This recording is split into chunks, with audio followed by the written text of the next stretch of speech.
Gandhi sir, okay. Okay sir, okay.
Good morning, dear participants. We are waiting for the guests. Once he arrives, we'll start the session.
Good morning, sir. Good morning, dear participants. Dibakar, sir, am I audible?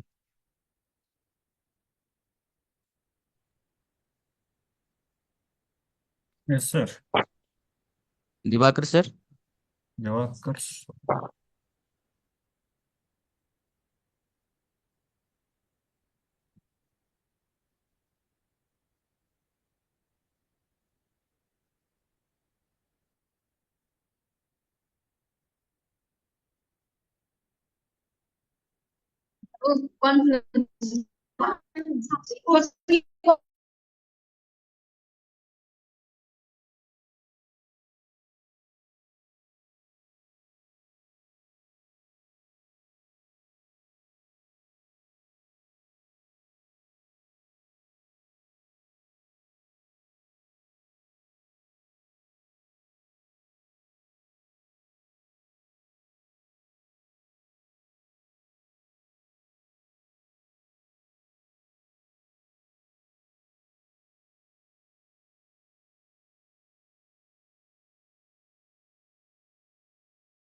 Hello, sir.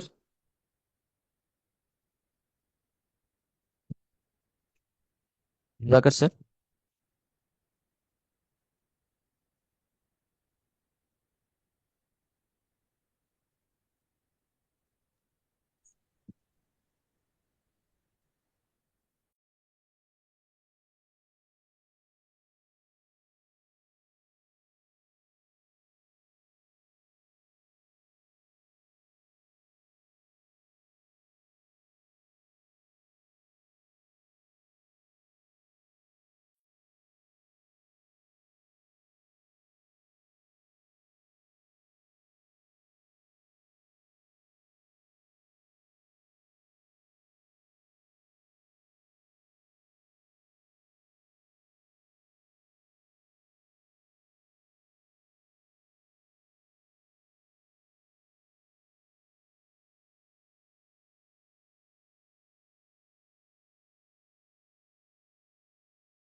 Good morning, sir.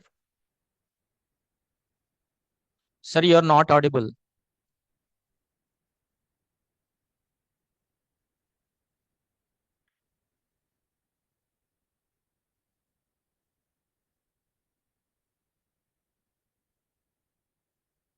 Your microphone is not working, sir.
Hello, Diwakar, sir. Yes, I'm here. Yeah. Yes, sir. Are you able to hear me, sir? Yes, sir. Yeah, I can hear you. Yes, sir. Thank you. Yeah. Shall we start, sir? Yeah, we can start. Very good morning to all the dear participants. Welcome to the third day of national level online training program, which is being organized by School of Pharmaceutical Sciences, Sandip University. The first two sessions were really fruitful. The audience are enthusiastic. They have asked so many questions, queries, and we had almost 40 minutes of discussion in first day and 1 hour of discussion in the second day. And one more interesting session is awaiting for you. We have renowned speaker with us, Dr. Divakar Selvaraj sir, who is working in JSS UT, and he is going to present very interesting topic on network pharmacology. Before starting our session, let me take pride in inviting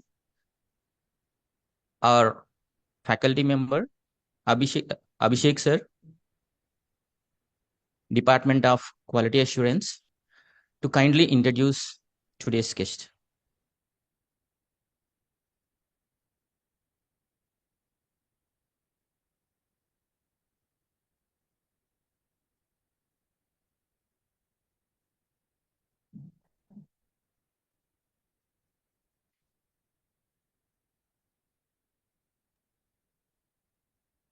Good morning, all. So today, my privilege is to introduce Dr. Divakar Selvaraj, who has an enormous experience in Department of Pharmacology. He is currently working as a lecturer in JSS College of Pharmacy, UT. He has more than 5 years of experience of research and 10 years of experience in teaching. He has got numerous fundings. To name a few, ICMR, he has received a ICMR grant of 29 lakhs almost as a principal investigator, where he has worked on a design, synthesis, in silico and neuroprotective evaluation of ropinirole derivatives for the treatment of Alzheimer's diseases. He has also worked on a project as an SRF on molecular docking and selection of ethyl ferulate as a potent capable inhibitor to activate the NRF2 pathway for the treatment of Parkinson's diseases. He has got many publications having H index of 12 and more than 41 publications in referred international and national journals. He has also supervised 5 students currently working under his guidance. He worked as an ICMR fellow and has received also worked for DBT, Ministry of Tribal Affairs. Many publications as in corresponding and first authors in high impact factor journals having impact of almost 6.1, and to name a few, he to name his experience, he's worked as an currently working as a lecturer in JS College of Pharmacy. He has worked also with PhD College of Pharmacy, Coimbatore, as an assistant professor from 2018 and 19. He was a visiting faculty in September 2014 to 18 at Vasan Institute of Ophthalmology and Research, Coimbatore. So, with this brief introduction, I would like to invite Sir to start with the session. Thank you, sir. And it's been a pleasure for me to share my experience with all the participants. I thank School of Pharmaceutical Sciences, Sandip University, for giving me this opportunity. And today I will uh, give you all a brief introduction and idea about network pharmacology, which is one of the emerging field, very important in drug discovery process.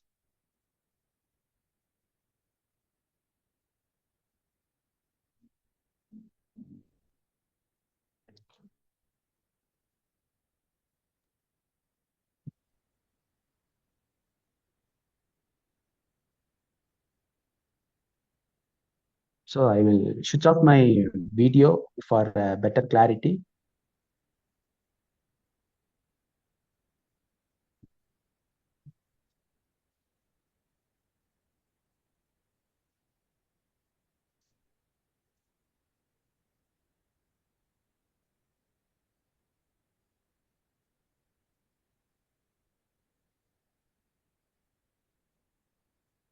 So I hope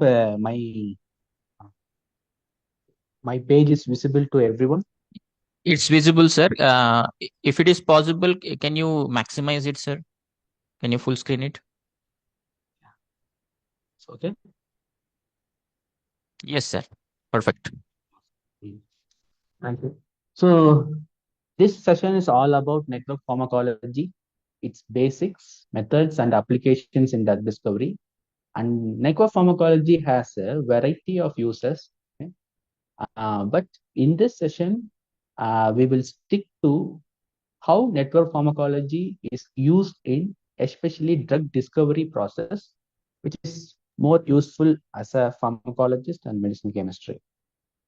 So these are the topics we are going to cover. So first I will teach you basics about the network pharmacology. And the second one, what are all its applications, including drug discovery, and what are the other applications as well. Then I will give you a brief introduction on the how to do it, how to do the various applications, and I will give you a brief introduction on the methodology.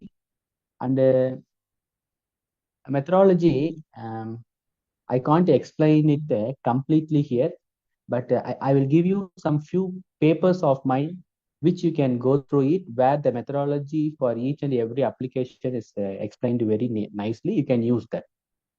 So first, starting with network pharmacology introduction. So it is a British pharmacologist Hopkins is the one who termed the word network pharmacology. Here, he used this word network pharmacology because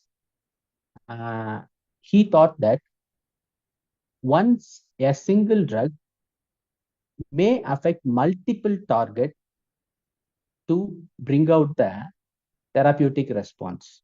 So this is the reason why he termed that as network pharmacology. Before that, this network pharmacology is called as network target, where uh, this word network target is used to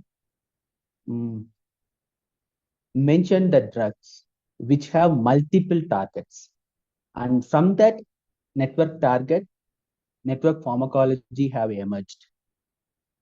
And it is a derivative of systems. Network pharmacology is a derivative of systems biology. System biology is an interdisciplinary field which helps us to model the complex biological systems. It uses mathematical and computational methods to build a mathematical network for the complex biological system. And this system biology is the basics for network pharmacology. So this systems biology build the network of the complex biological system from the various omics database, omics data. We all know that omics or the ohms of omics data are derived from various high throughput technologies, where the high throughput technologies uses the ohm of our living system, like genome, various ohms of our living system, like genome, proteome, metabolome, interactome, lipidome. So from these data, this system biology helps to build a mathematical model for the complex biological system. So this model is used by the network pharmacology for identifying the various biological aspects of drug and diseases. We will come to know one by one in the coming slides. We will know what are the applications of the network pharmacology one by one. Okay, and this is a important word we can use for network pharmacology is it is an holistic approach. It doesn't believe in one target, uh, one drug, one target mechanism. So up to now, our most of the drugs have lacuna, that it acts on only one target, or we use one single drug to target one particular pathway, which is not going to give a fruitful results in a complex diseases like cancer, diabetes. It won't give a fruitful disease because those diseases are outcome of a whole network, outcome of a various proteins. For example, cancer means it is just not mutation in one protein, it is mutation in many proteins combined together, okay, that relieves the break in the cell cycle. Hence, one target, one molecule approach for the drug discovery, for the curing of disease, it is not, uh, it has some lacuna, and that's why we don't have a very good drugs for complex diseases, which is actually opposite to the reductionist principle.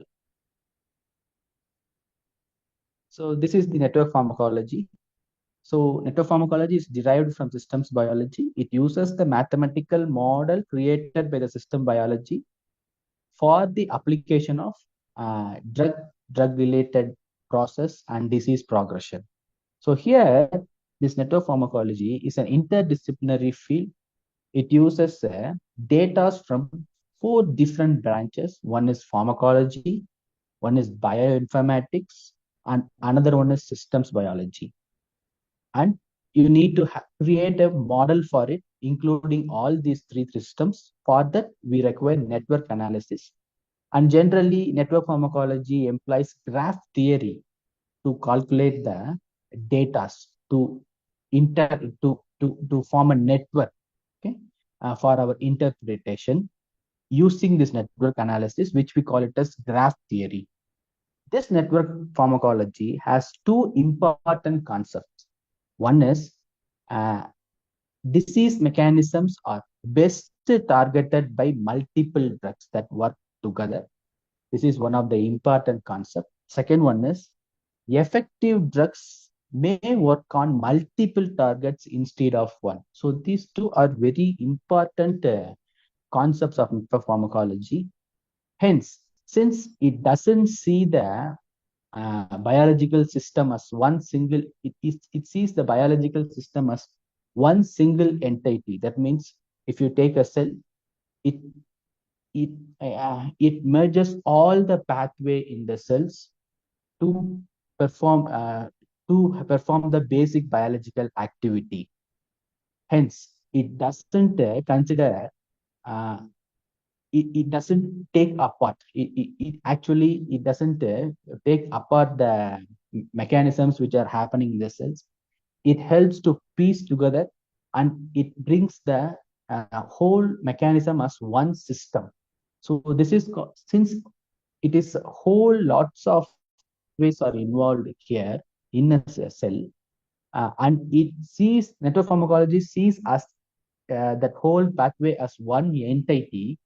This is called as holistic approach, which considers all the the total living organisms, the interactions that happens in the living organisms as a single entity. Hence, it is called as holistic approach. And it became since it is considers the, how I can say, the functions as one whole. Okay, what happens here is it became an immediate hit with the researchers who are working on traditional medicine. Researchers who are working on traditional medicine. So here, what happens here is, we know in traditional medicine, it is not based on the principle. It is not one phytochemical that is present in an extract or a formulation, and all the phytochemicals work together to elicit its mechanism of action or the intended therapeutic effect.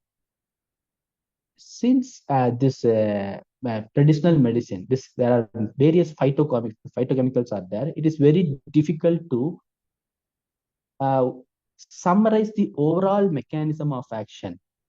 And for that, this network pharmacology has become an important tool to propose a combined mechanism of action of the herbal formulations.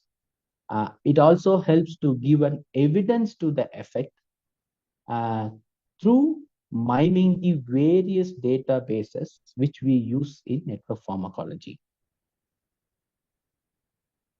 So these are the 4 pillars of the network pharmacology, because we need an output result in the form of graph. Okay, and that graph, from the graph we will come to a conclusion which are important, which are most important, which are least important. So here, if you see, this network pharmacology takes data from, as I said before, from systems biology, from the various omics databases, as well as pharmacology and bioinformatics. So the biology, bioinformatics, systems biology are combined together to form the network. To form a network. This is the network, okay? To form a network. So this is that simple diagram of a network. This network consists of 2 things. One is node and another one is edges.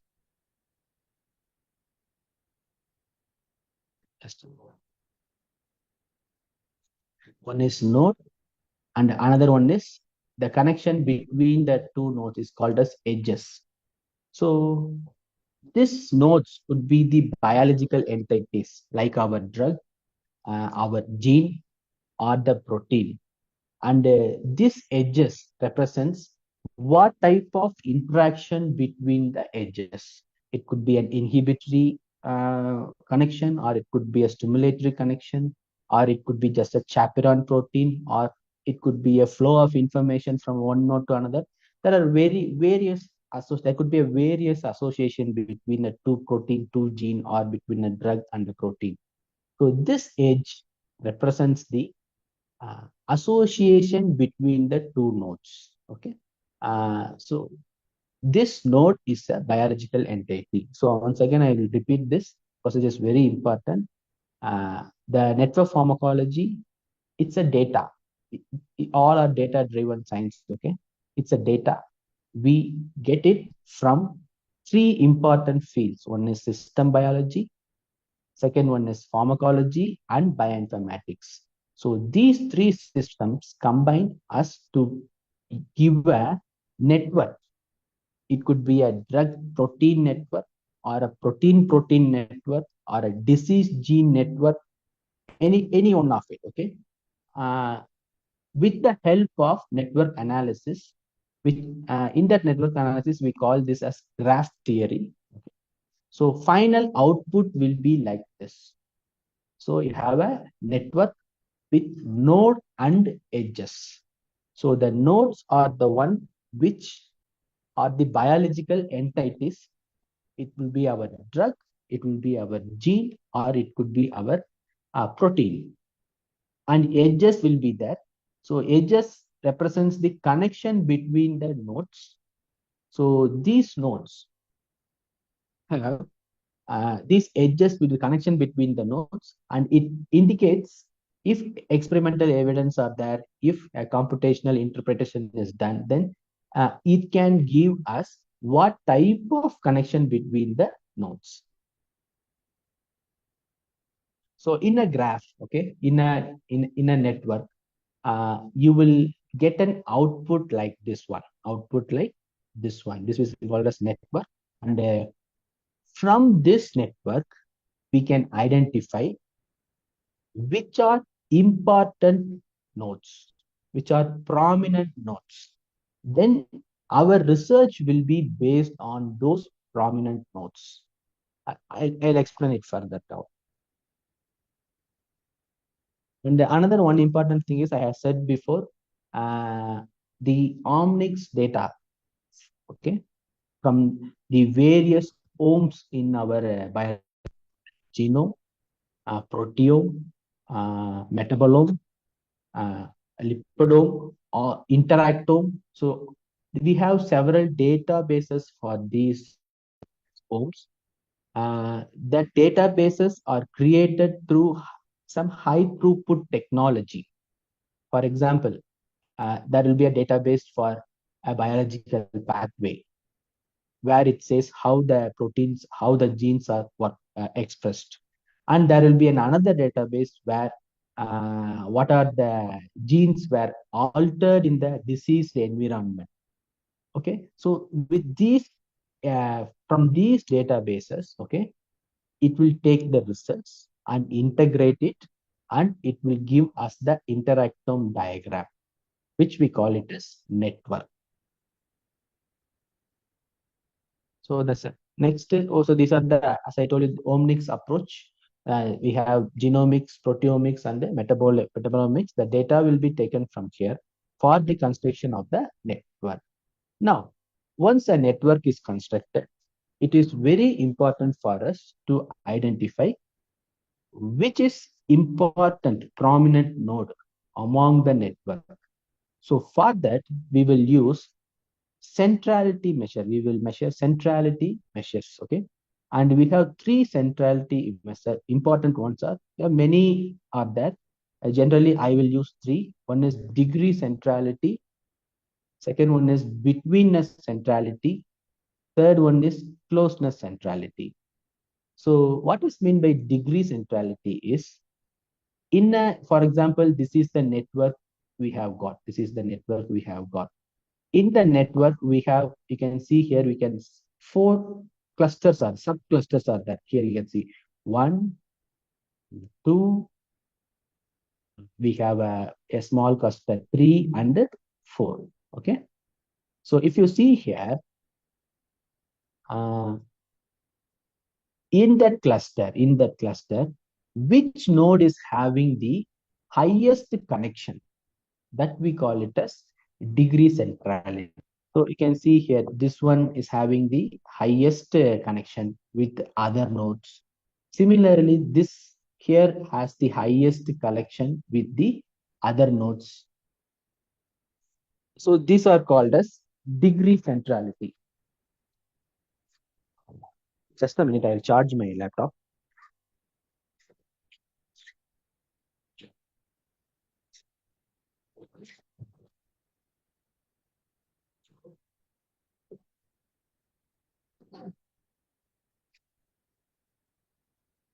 Thank you. So which node is having highest connections, number of connections with the other node, which we call it as degree centrality. And second one is betweenness centrality. This is my favorite one. And most of the findings also indicates that the nodes which has high betweenness centrality can function as a important target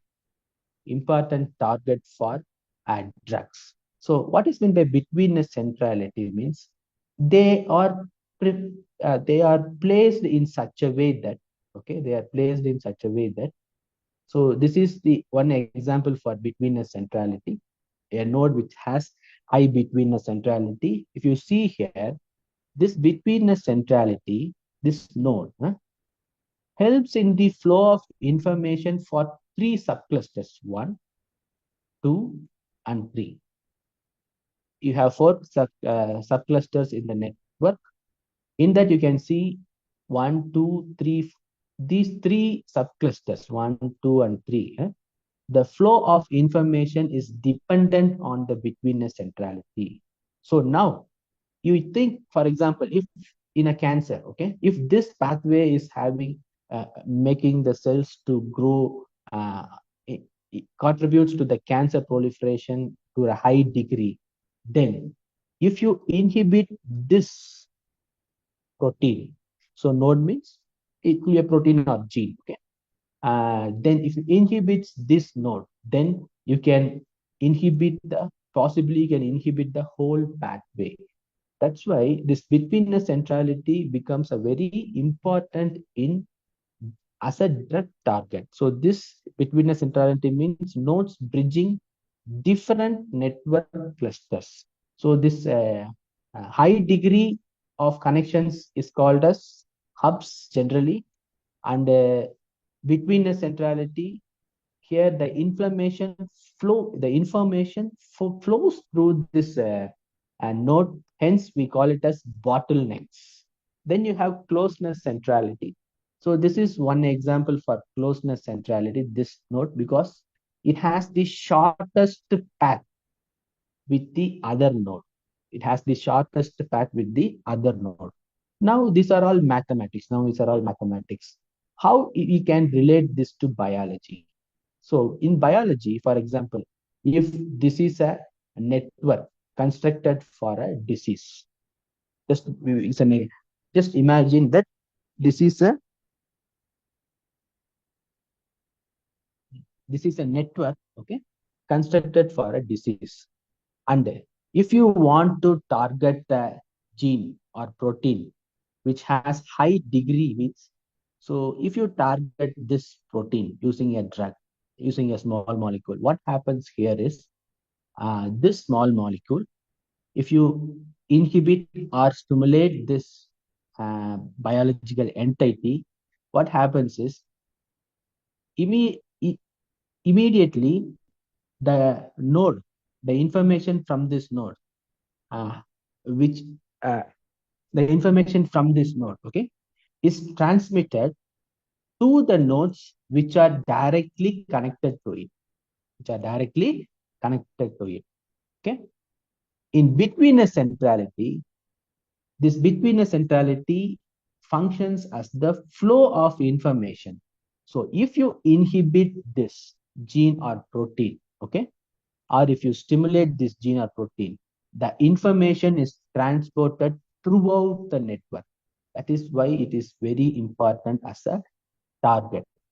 So the third one is closeness centrality. So again, if you inhibit or increase the activity of this particular gene or protein, what happens here is this information is, since it has the shortest path with the other node, the information is transmitted very fastly throughout the network. So this is how these are the different centrality measures in the context of biology. Then finally, using this network, we can also identify the important pathways these proteins are involved in, which we call it as pathway enrichment analysis. So this is very important, okay, because this is how we will get a result. And using this network, we need to interpret our results. And from there, we want to move on to our drug discovery process.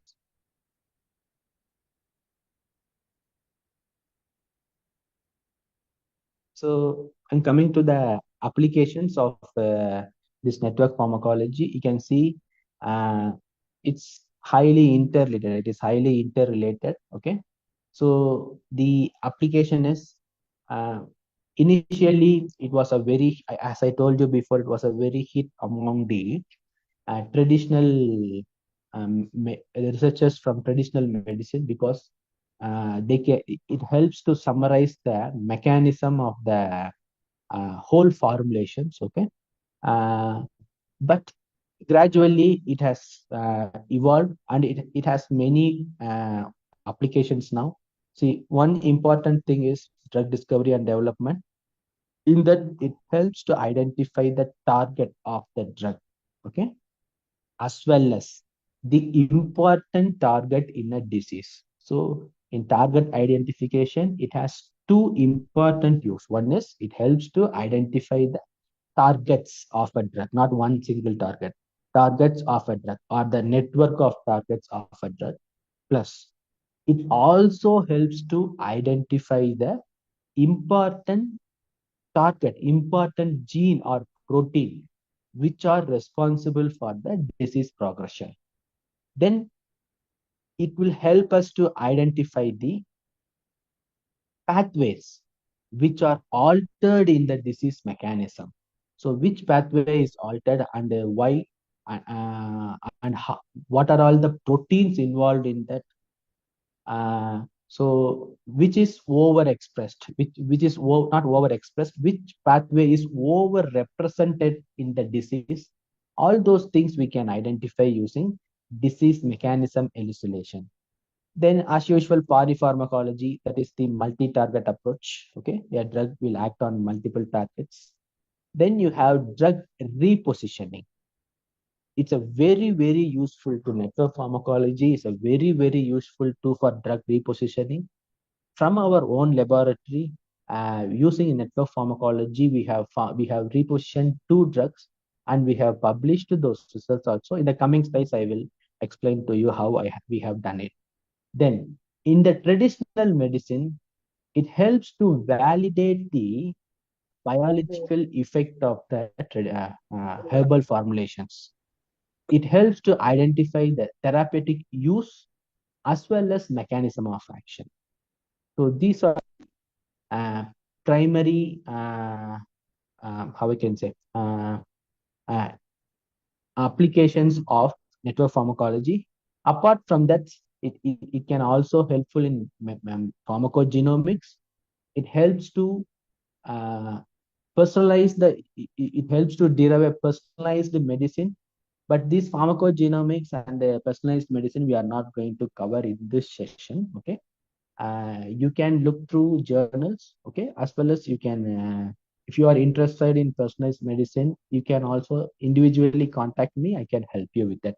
For example, in personalized medicine, what happens here is, so if you can, if for example, again in a cancer or something, okay, if you have the patient's expression profile, gene expression profile, okay, you can use that expression profile, okay, to identify what are the important targets, what are all the important pathways, and based on the important targets in the disease, okay, you can change the combinations of the medicine, and then you can have a therapeutic benefit based on the individual genomic profile of the patient.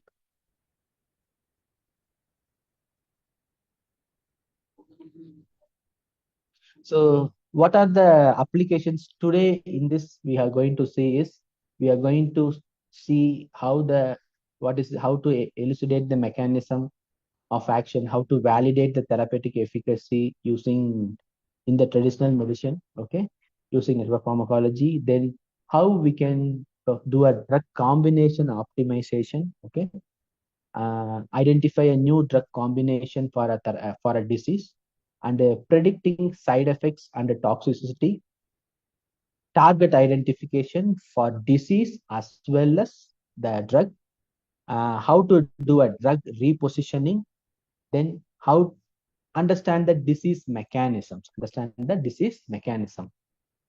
So one by one we will see how to do it. So we move on to general methodology. So these are the 5 important steps in network pharmacology. The first and foremost thing is, you need to collect the genes. You need to collect the genes for the disease. For example, if you're working on a disease, you need to collect the disease related genes. For that, we have various databases are there. You have DisGenet, Malacats, okay. DisGenet is in subscription. You need to subscribe to it. Malacats is free to use, and there are several various databases also. OEM, IM is there. I'll show you the individual databases where you can get the disease-related genes, okay, at the end of this class. Then you need to identify the drug targets. Drug targets can be again identified from various databases. You have a similarity ensemble approach to one database is that. Then you can just take it from PubChem compound, Chembl, Binding DB. If you want to predict it also, you can use Swiss target prediction. So all those things. So first and foremost things is, you want to collect the genes or proteins from these databases for a drug, or it could be for a, or it could be for a herbal formula. Herbal formulation means you will have various phytochemicals, and for each phytochemical you need to identify, you need to collect the targets. Okay. Then the second, network construction. So once you have collected the genes, okay, once you have collected the genes, proteins, okay, Using that, you need to construct a network, interactome we call it as. Generally, it will be a protein-protein interaction network. Generally, it will be a protein-protein interaction network. For this, you have again various databases. One important database is called a string database, S-T-R-I-N-G, string database. From the string database, in the string database, you can have this, you can generate the network, and this network can be transported from the string into various analytical softwares. So this is called a network analysis. Network analysis. So for the third step is network analysis. The protein-protein interaction network, the interactome which you have created, okay, that could be fed into many softwares are available. Many tools are web tools are available. In that, one important one is Cytoscape, one software. Okay, using that Cytoscape, and another in the Cytoscape you have a plugin called CytoNCA. Using the Cytoscape and CytoNCA, okay, you can do a network analysis. Here, what is mean by network analysis means you are going to find the prominent nodes of the network. So once you have done a protein-protein interaction, you will get a diagram like this. You can get a network like this. You can see here you have a node as well as edge. Node is the biological entity. It could be a gene, protein, drug, and edge is the connection between the gene, between the two nodes. So using this, okay, it's a using this network, okay, by feeding this network into an appropriate software, okay, you can identify the prominent nodes using the centrality measures. As I told you before, you have three centrality measures. One is closeness, betweenness, as well as degree. So once it is done, you can take this important nodes. Okay, you can take these important nodes to for an enrichment assay. Either you can go for a gene enrichment or pathway enrichment. In gene enrichment, you will identify the important genes where it acts. In the pathway enrichment, you will identify what are all the prominent pathways, pathways which are overrepresented, which can function as a key pathway for the drug action or for the disease. So here, if you see, for pathway enrichment and for gene enrichment, again, you have various databases to do it. So one of my favorite is Reactome databases for a pathway, and Go Ontology database for gene enrichment. So finally, once you have all done this, okay, you will be having couple based on this slide. I'm saying you will be having couple of results.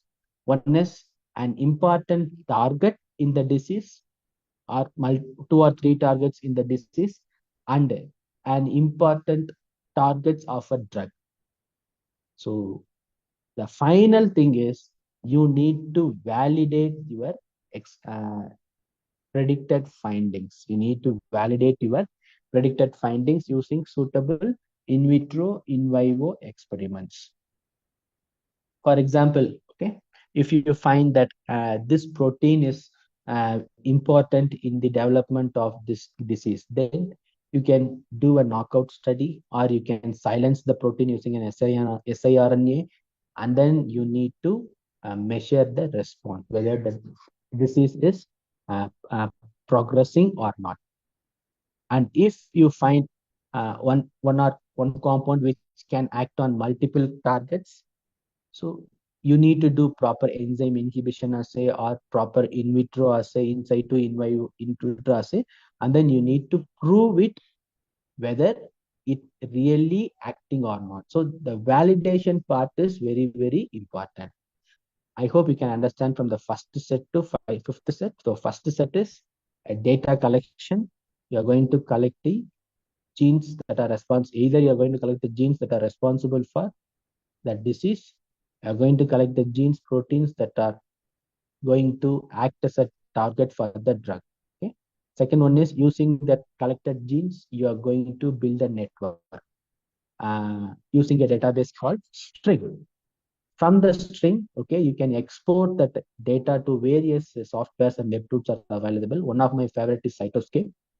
Using Cytoscape, you are going to identify the prominent nodes, prominent biological entities among the network. Because, for example, if you take a disease, if you take, for example, if you take a Parkinson disease, and there will be more than 1,500 genes will be there, which are responsible for Parkinson disease. Okay, so we need to identify the best one based on the network analysis.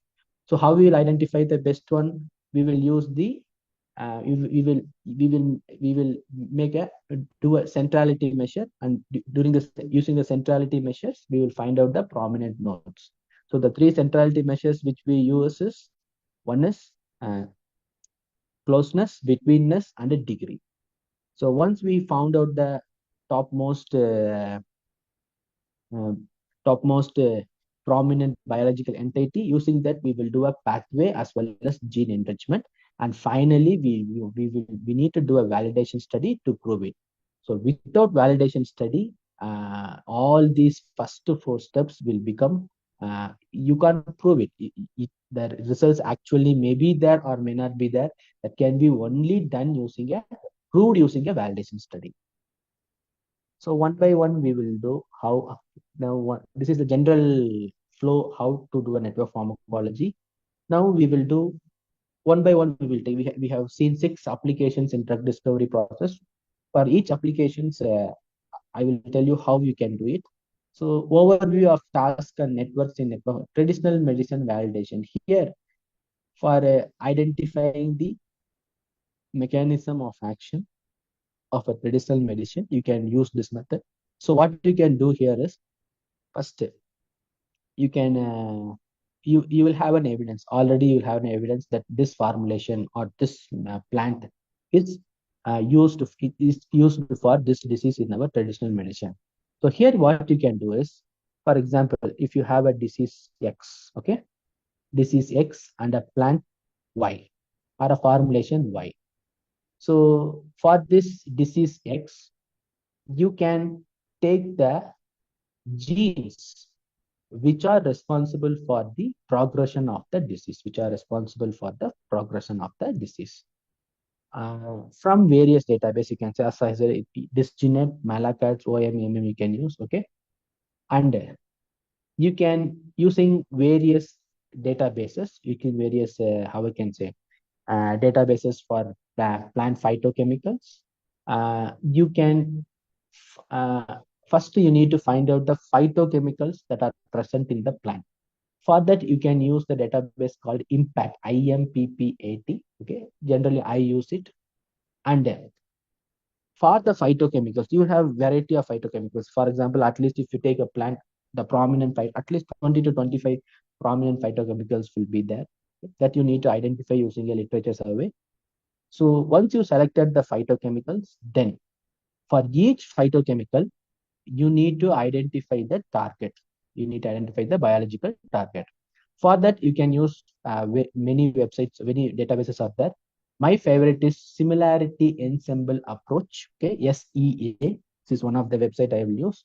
Apart from that, you have PubChem Compound. In that biological activity, you can see the targets. Then you have Binding DB, then Campbell. All these databases you can use to fetch the targets for the particular phytochemical. Now you have a list of phytochemical, as well as for each phytochemical you have different targets.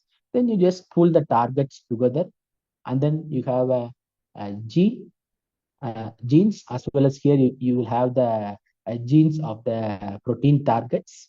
Now you identify a common gene using Venn diagram. Okay, so once you have identified the common genes between the disease and your phytochemical targets, okay, common genes or proteins, okay, between the disease as well as your phytochemical target. You have a set of genes, okay.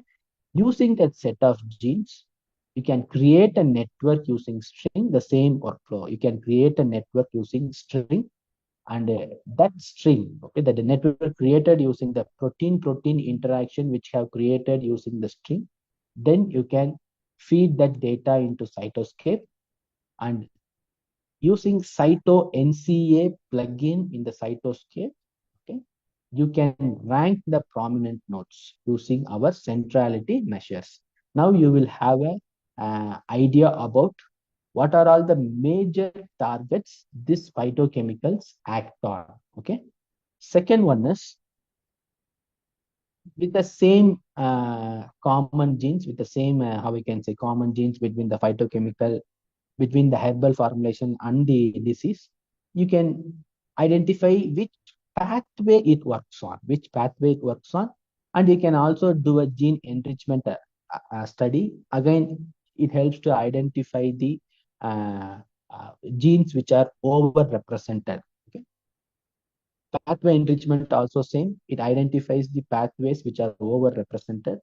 Hence, uh, the biological activity of the herbal compounds might be mediated to the overrepresented gene as well as the overrepresented pathway. And finally, you need to prove these things using a validation technique, in vitro or in vivo validation technique. So this is how you will do a you will do a this is a basic workflow to identify, to validate the mechanism of action of a traditional medicine. Then optimization of drug combination. You can also identify a drug combination. If you see, this is the network which I have done it for essential hypertension. And what you need to do is, first you need to create a protein-protein interactome for whatever drugs you are going to test.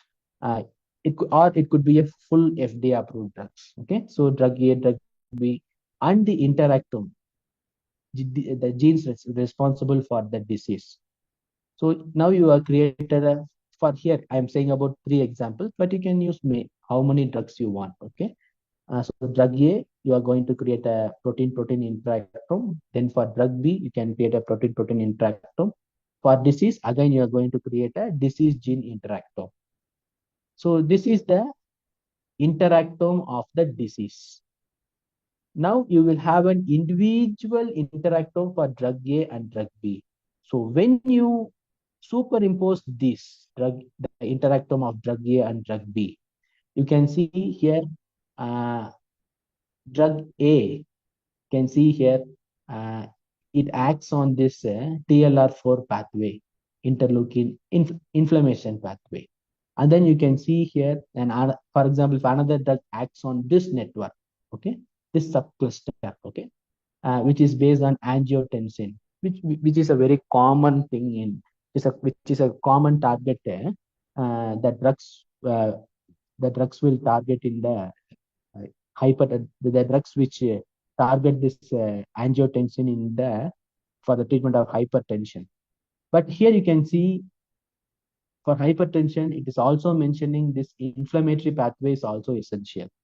So now you combine, you can test a drug combination, one from this angiotensin inhibitors like our losartan, enalapril, angiotensin converting enzyme inhibitors, which can inhibit this network, and another anti-inflammatory drugs that can inhibit this network. Then you can check this combination in vitro and in vivo, and then you need to prove it. Okay? So this is how you can find a drug combination where you will create a network for the disease first.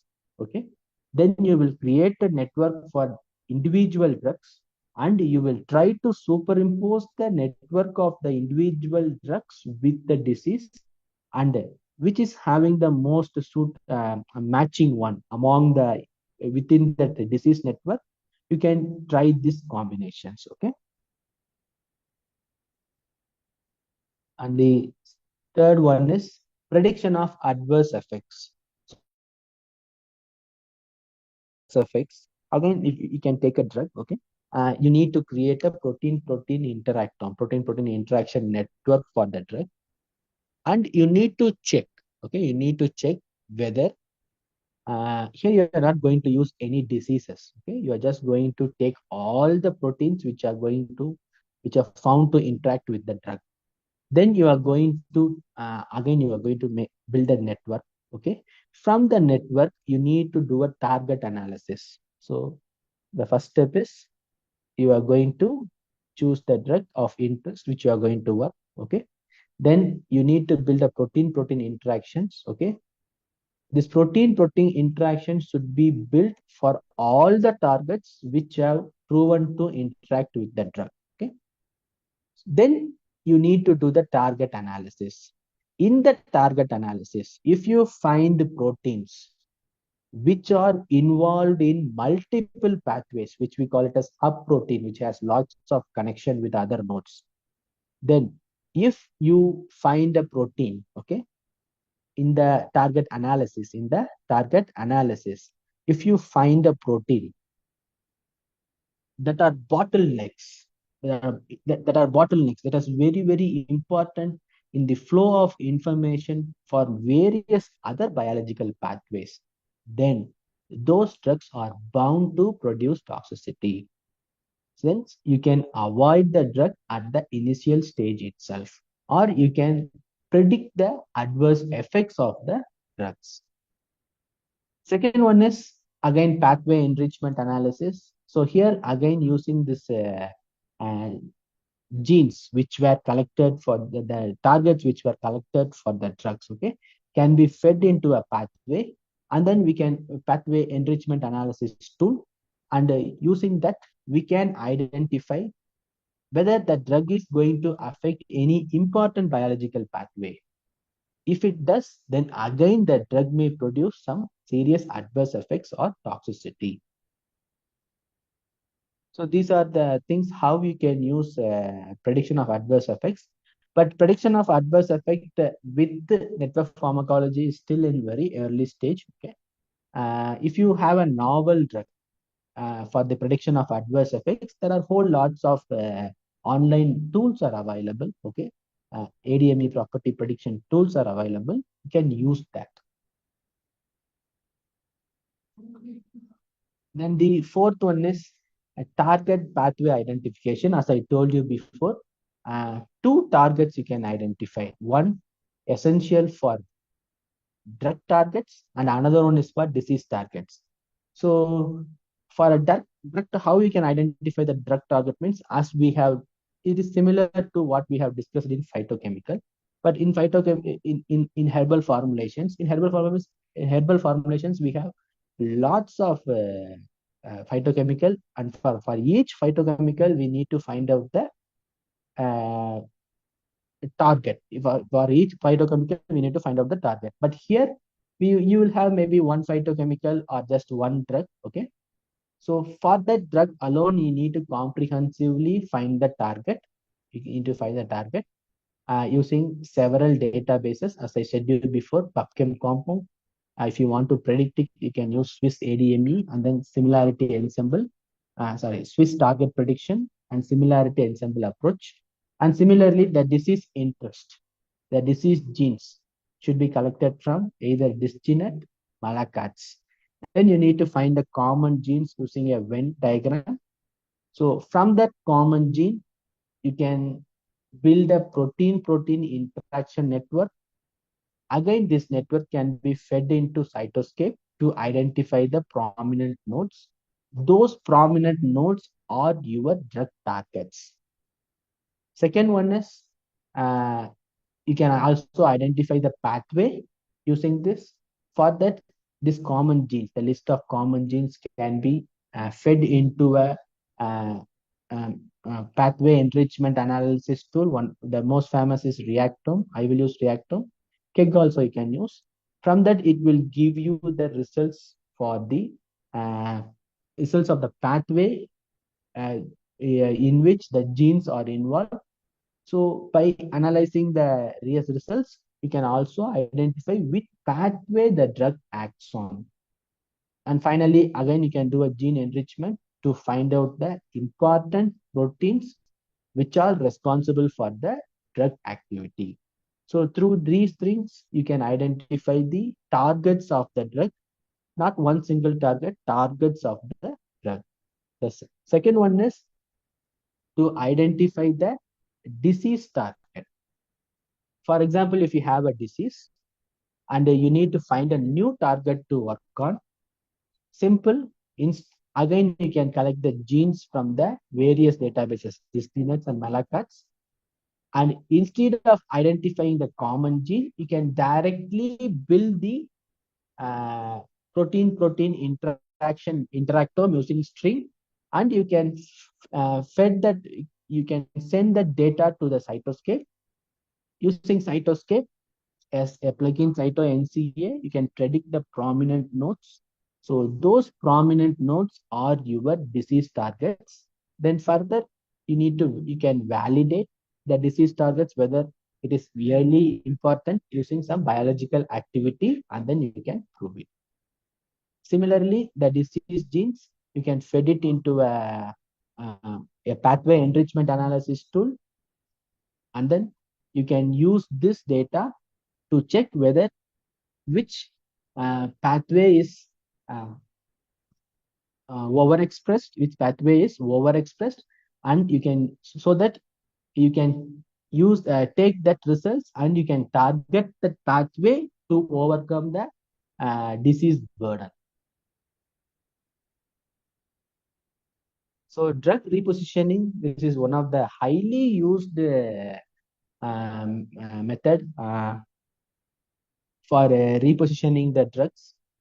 So what you are going to do here is you are going to build a protein-protein network using the drug and all the same procedures you do, and then you find the prominent nodes. That means the prominent targets. Okay, using the prominent targets, you have multiple targets, right? You will have multiple targets. So you can manually check whether that target is also represented in other diseases.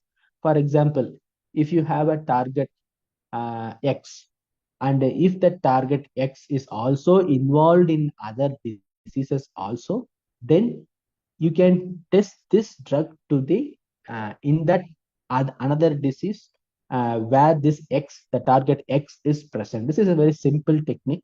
I'll give you an example at the end of the slide. Okay. Then I'm understanding complex disease mechanism. Here, there is a one technology called array technology where you can study the various expression of the proteins and genes in a tissue. For example, it's very useful in cancer. Okay, what happens here is if you can take a cancer tissue or cancer cell, and then you can do a expression profiling of the uh, gene or the protein expression profiling in the cancer cell. Now you will have a set of genes which are expressed. You can compare with those genes in the normal tissue. Now you have a result of which is overexpressed and which is underexpressed. Okay. By building a network using this normal expressed proteins as well as the in the normal tissue as well as the expression involved, the expression of the genes in the cancer tissue, you will have two contrasting networks. You will have a two contrasting networks. Using the contrasting networks, you can find out which pathway, which genes are disrupted in the disease, and using that you can build a model so that you can particularly target the disrupted pathways or the disrupted genes. So finally, experimental validation is very, very important. Okay.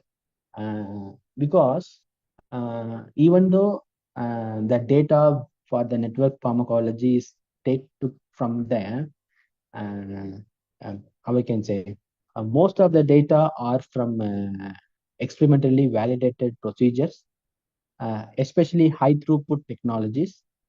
But few of the data are also computational and extrapolated. So validation becomes utmost important. So whenever you do, you need to have at least a basic validation study, like a small efficacy study. For example, if you think that if you find out this one enzyme is very important, then you need to do an enzyme inhibition assay to prove that mechanism of action of your compound. And if you have a receptor, then you try to do a radio labeled binding assay or a transfection assay to prove the your drug acts through the receptor, at least an in vitro and in vivo mechanism. Okay, and measuring the expression of the genes which you had predicted. All those things are very important. Okay, so validation techniques becomes very important in network pharmacology. So as I told you before, these are the web tools and databases used in. So I'll go one by one. So for target identification, that means if you have phytochemical and drug, and you need to identify the target for this, you have Swiss database, Swiss target prediction, you have binding DB, you have Stitch database, and you have a similarity enzyme, lots of PubChem compounds. So all these databases you can use to identify the fetch the target. Here, the Swiss target prediction is the predicted one. Okay, it has both predicted as well as proved one. So whenever I use, I will avoid Swiss target prediction, and rest all have a quantitative value for the interactions, either for inhibition or activity. So I will use the other databases like binding DB, Stitch, C, and PubChem compound. C and PubChem compound is my favorite one based on my experience. And then second one, disease genes. So if you want to take the genes which are associated with the disease, dysgenet and therapeutic drug target database, Malacats, OMIM gene codes. Here, recently, dysgenet has become now it is only available as a subscription mode. Okay, so dysgenet is the best one, but since it is available in the subscription mode, you can opt for Malacats, which is also it's a good one. Then for selection of common genes, you have a website. Okay, either you can use the Excel or you can just use this website, Veni 2.1.0. So this is the link for that. I will give the slides to the organizers so that participants can get these slides and then you can work it on. And for protein-protein interactions, generation of protein-protein interactions, I will use the database called string database. Okay, and for the identification of the prominent nodes using centrality measures, I will use the Cytoscape software. Okay, it's free of cost. You can download and then you can use it. String, it is also free, but it is a web server. So then pathway and enrichment analysis. For pathway enrichment analysis, my favorite thing is reactome. So this reactome gives the biological pathway, as well as there are other pathways are also there. One is KEG, but that will give you more of disease pathway and not of a biological pathway. Then you have for gene enrichment, you can use Clugo, ShinyGo. My advice is use Go ontology. Okay, my advice is to use Go ontology. Then at finally, so now all those network pharmacology are there.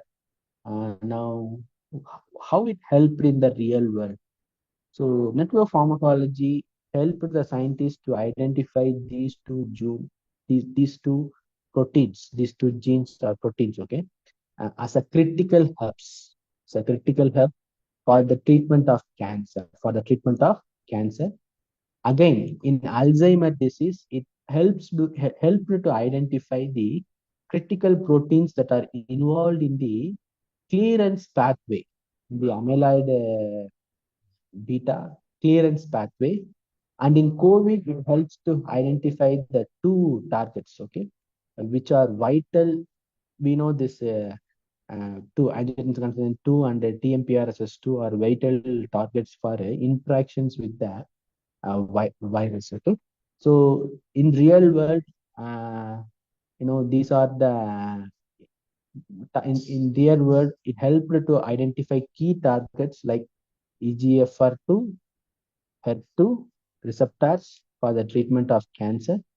In Alzheimer's disease, it helped to identify the important proteins in the clearance pathway of the amyloid beta. In COVID-19, helped to narrow down these two enzymes which were responsible for interacting with the virus. And in the identification of the mechanism of action, okay, this network pharmacology helped us to identify the multi-targeting ability of sorafenib, okay, which can inhibit both angiogenesis as well as tumor proliferation by targeting various kinase receptors. So this is our real world examples, okay, which are in the market, which we have employed in the humans, okay. Now from our laboratory, what are all the work we have done using network pharmacology? So this helped us to identify, one is repositioning, okay. This network pharmacology helps us to identify ropinirole for the treatment of Alzheimer disease, okay. So in this study, what we have done is we have used a hypothesis that the drugs which have similar side effects, okay, may also have similar structure and hence it act on the same biological pathway. This is the hypothesis we have kept. And based on this hypothesis, what we have done is we have took all the drugs from which are all the FDA approved drugs for the Alzheimer disease, and then we took all the we aggregated all the side effects of the drugs, okay. And we have a software web tool called Cider where you can do it. And another one website is there that is called the Promiscuous, okay, where you can get the side effects of the drugs.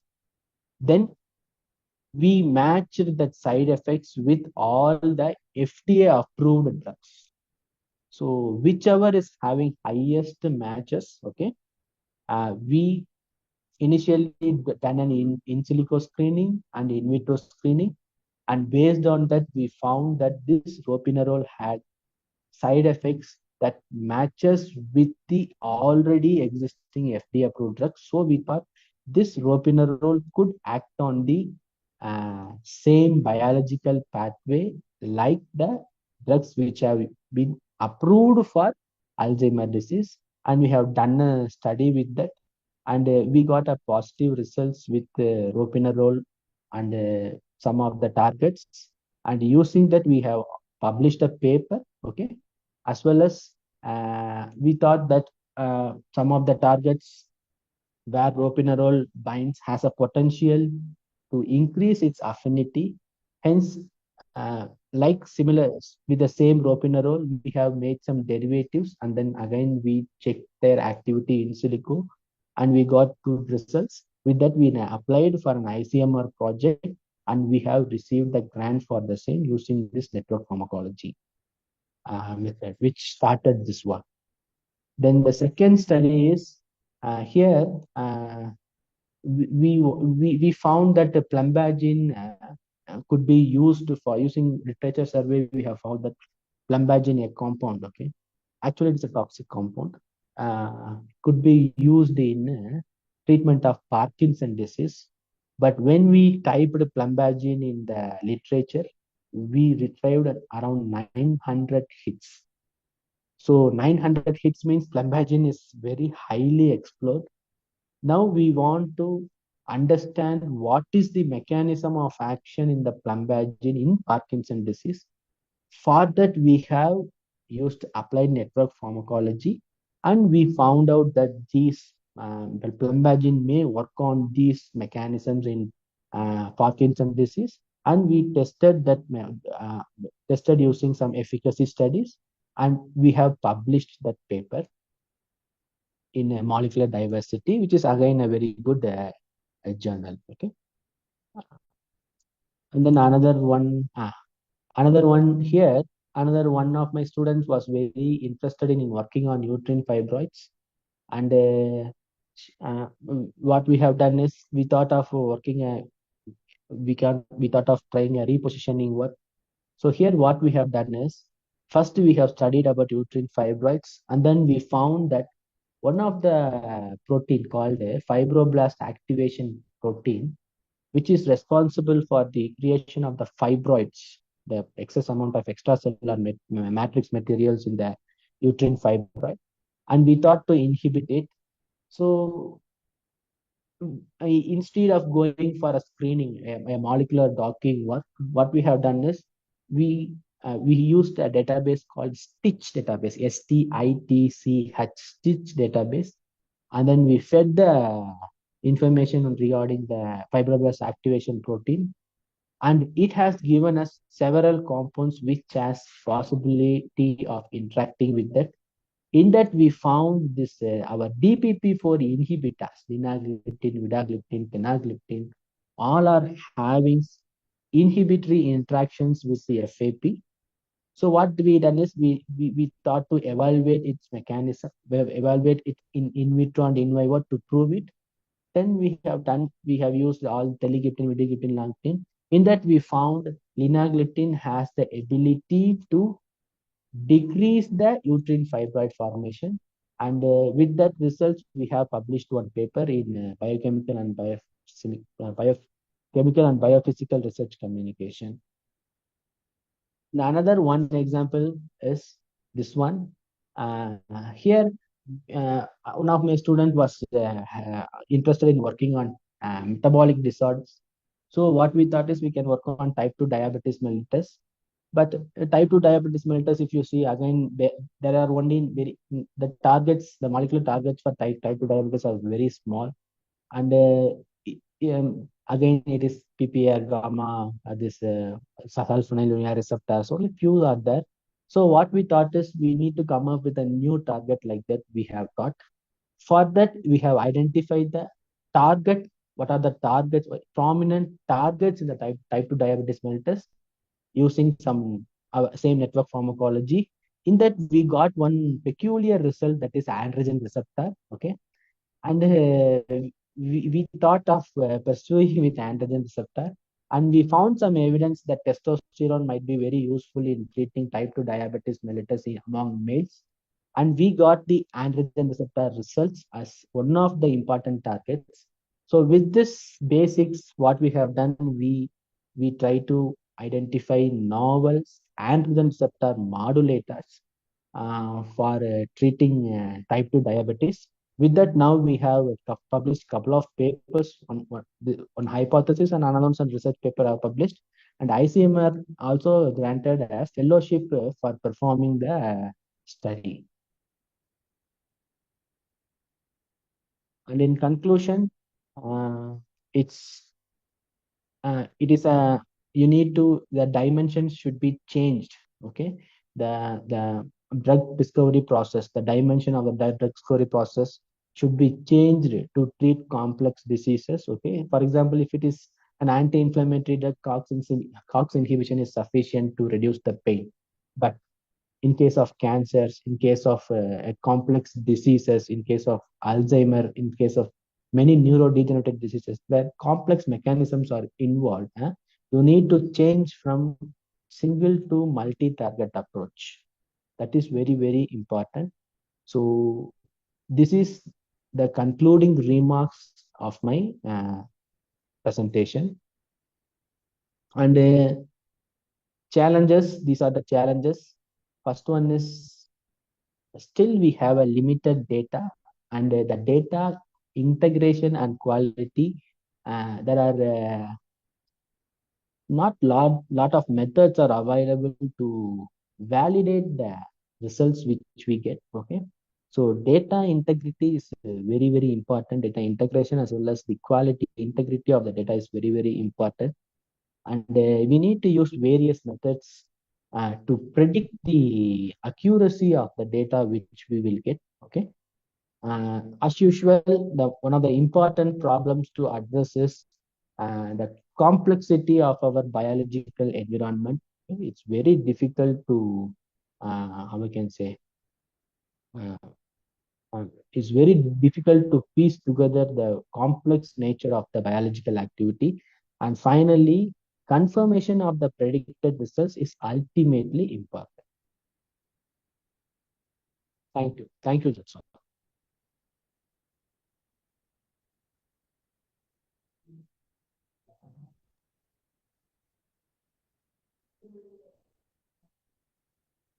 Yes, sir. Thank you, sir. Hello? Yes, sir. Yes, sir. Thank you. Thank you so much for your fruitful session. Dear participants, now the session is open for questionnaires. If you have any doubts, you can ask. Hello, sir. Yeah. Yes, Am I sir. audible? Yeah. For this wonderful session, sir. I have one simple.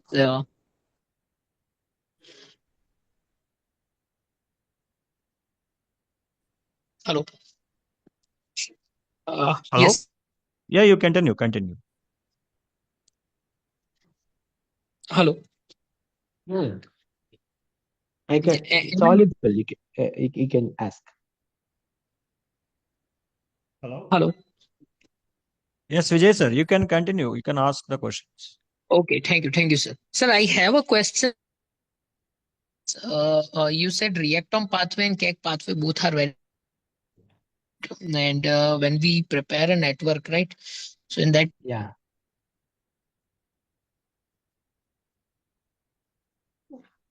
Vijay, any of I them, couldn't. either. No, I couldn't hear you properly. Okay.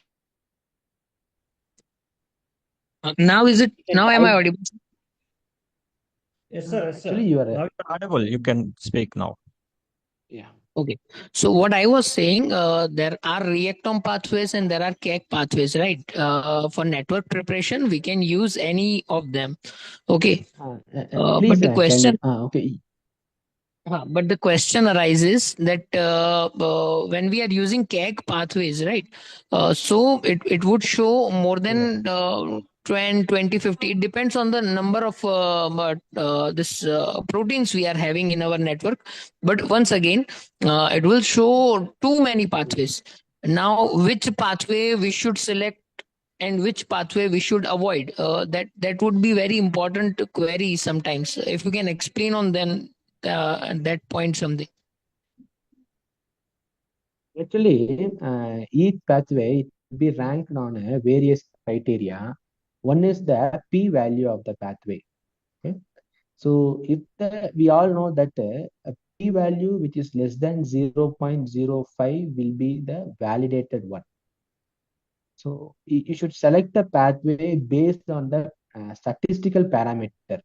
For example, reactome and as well as keg have a different statistical method to predict the confirmation. So if you go through those papers, you will find that what are the statistical method they have used. Generally, there will be a p-value for that, and that p-value which are less than 0.05, you can select. Okay, okay, sir. Got it, sir. Thank you so much, sir. Okay. Hello, sir. I have one doubt. This is Ronak here. Yeah. So, sir, currently I'm focusing on a one metabolic disorder that is non-alcoholic steatohepatitis relating to Okay. the metabolic. It is a metabolic disorder, type 2 diabetes primary reason. So, Okay. how can network pharmacology help me in selecting the targets and validating the targets? First, you need to collect the genes which are responsible for your particular metabolic disorder. So once Okay, you sir. have collected the gene, then you can build a protein-protein interactome for that gene using string database. Yeah, sir. That gene collection I have done from the database is different. So for Okay. TSG Net, I have used Metascape platform. Is it Metascape. correct? Okay. Metascape is Whether also it is a fine. correct? Okay. No, Metascape is also fine, but the problem here is, uh, if you want to identify a target to work on, if you want to identify a prominent node to work on, it is better you create a network using string and then use cytoscape or network X. Another one map is there to apply the graph theory to for the selection of the prominent node. That will be better. Okay. Yeah. So no, Metascape also we I can have use. used Yeah. three databases, that is GenePaths, CTD, and this one, string database. So from Okay. that, I Okay. have chosen and mapped targets, But here, mapped also. but okay, but here what you have not used is that you didn't use the graph theory up to now. That is very important actually. Graph theory, sir. Yeah, graph theory that can that that can be the graph theory will give you the prominent nodes. To find the prominent nodes, you can use that software cytoscape. That is very important. Okay, graph theory, sir. Yeah, graph theory. Yeah. Okay, thank you, sir. Mm. Yes, any more questions from the participants?